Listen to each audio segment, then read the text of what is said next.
क्या ऑस्ट्रेलिया के study visa के लिए गैप अलाउड है? क्या लो बैंड्स वाले स्टूडेंट्स अप्लाई कर सकते हैं? सब कुछ इस वीडियो में रिवील होगा, वो भी फैक्ट्स के साथ। वीडियो को एंड तक जरूर देखें क्योंकि वीडियो के एंड में मैं आपको एक ऐसी प्रो टिप बताऊंगी जिससे आपका वीजा रिजेक्ट होने का रिस्क 90% तक कम हो सकता है। तो आइए शुरू करते हैं आज का वीडियो। अगर आप सच में ऑस्ट्रेलिया जाना चाहते हैं तो आपको अपनी प्रोफाइल पे 10th स्टैंडर्ड से ही काम स्टार्ट कर देना चाहिए। अब मैं आपको कुछ इंपॉर्टेंट टिप्स दूंगी कि कैसे आप अपने प्रोफाइल को स्ट्रॉन्ग बना सकते हो। Tip number 1, maintain your academic percentage.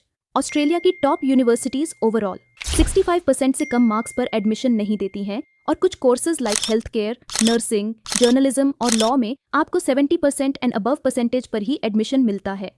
अगर 10th या 12th में मार्क्स लो हैं 50 to 55% के बीच, तो बाद में एडमिशन मिलना मुश्किल हो जाता है, स्पेशली डायरेक्ट बैचलर कोर्सेज में। तो ऐसे केसेस में आपको अपनी बैचलर्स में 65% and above marks through out maintain करने हैं। टिप नंबर 2, अगर आपके मार्क्स थोड़े कम हैं तो फाउंडेशन कोर्स का ऑप्शन कंसिडर करें, लेकिन फिर भी मिनिमम 55 to 60% तक मार्क्स होने चाहिए।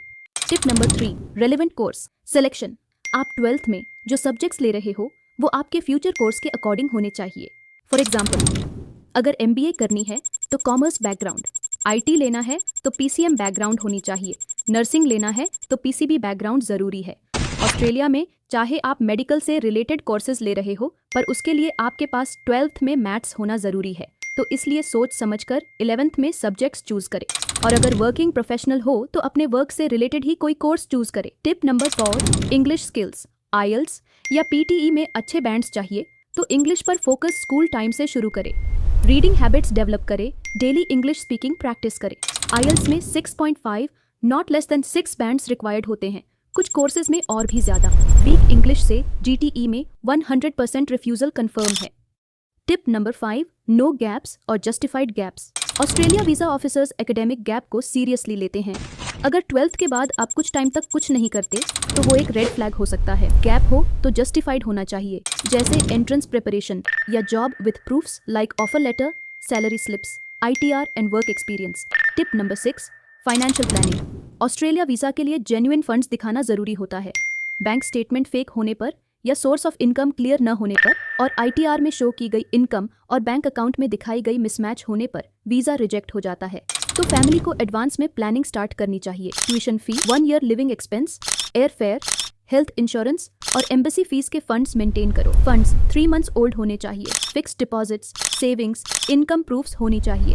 हर एक लोन एम्बेसी एक्सेप्ट नहीं करती है, इसलिए स्टूडेंट लोन ही प्रिफर करें। Tip number 7, extra curricular work experience. अगर आप बैचलर के बाद स्टडी प्लान कर रहे हैं और गैप है तो रेलेवेंट वर्क एक्सपीरियंस होना चाहिए। वॉलंटियर वर्क, ऑनलाइन सर्टिफिकेशंस भी हेल्पफुल होते हैं। Tip number 8, clear career goal होना चाहिए। आपको अपने करियर पाथ का क्लियर आइडिया होना चाहिए।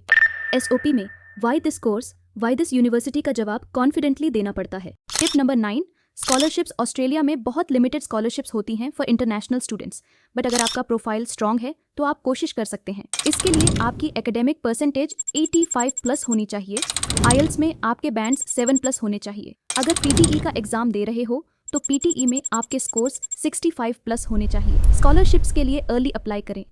एक्स्ट्रा करिकुलर एक्टिविटीज़ का रिकॉर्ड मेंटेन करें। अगर आप फाइनेंशियली वीक बैकग्राउंड से हो तो उसके डॉक्यूमेंट्स भी अरेंज करें, like family income proof, income tax returns and CA report, अगर यूनिवर्सिटी मांगे तो। लास्ट एंड फाइनल टिप कि SOP में क्लियरली लिखें कि क्यों आप डिजर्व करते हो, आप किस बैकग्राउंड से हो, आप स्कॉलरशिप का यूज़ कैसे करेंगे, जेन्युइन रीजंस दो। और जाते जाते अब आपको वो इम्पॉर्टेंट टिप दूंगी जिससे आपके वीज़ा के रिजेक्ट होने के चांसेस 90% कम हो सकते हैं। और वो इम्पॉर्टेंट टिप ये है कि आप अपना SOP खुद लिखिए।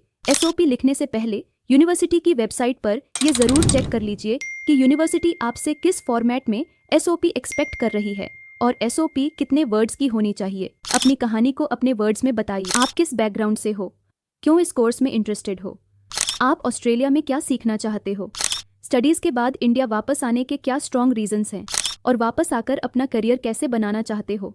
ये सब क्लियरली लिखिए।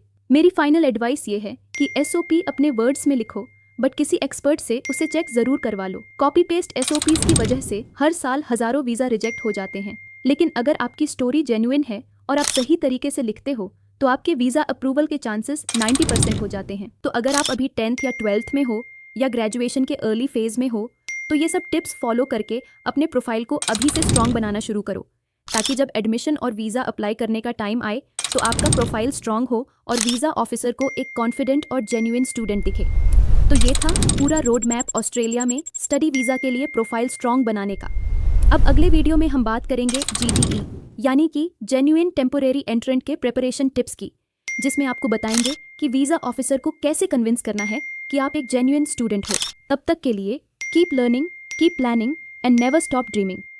अगर वीडियो पसंद आया हो तो लाइक करें, शेयर करें और चैनल को सब्सक्राइब करना न भूलें।